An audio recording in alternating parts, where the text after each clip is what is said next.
বাঙালির হাসির গল্পে একটা চমৎকার গল্প ছিল, আপনিও নিশ্চয়ই পড়েছেন, কবি জসিমউদ্দিনের সংকলিত সেই গল্পের বই হাসির গল্প। সেখানে ছিল যে একজন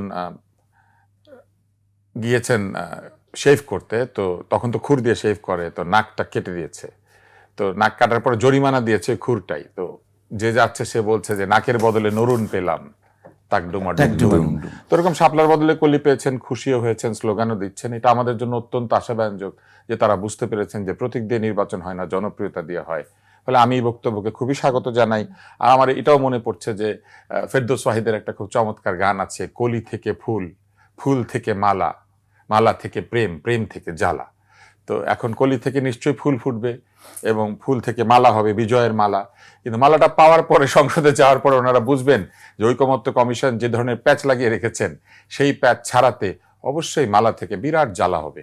তো আমি তাদেরকে অত্যন্ত স্বাগত জানাই যে তারা কলি থেকে যে একটা কলি পেয়েছেন, এবং নিশ্চয়ই কলি থেকে ফুল হয়ে ফুটবেন। ফুল হচ্ছে এমপি, আর তারপরে এমপি হওয়ার পরে নিশ্চয়ই ফুল থেকে মালা, তারা বিজয়ের মালা পাবেন। এর সঙ্গে জ্বালা বলেছেন, প্রেম থেকে জ্বালা। সেই জ্বালা কোন জ্বালা?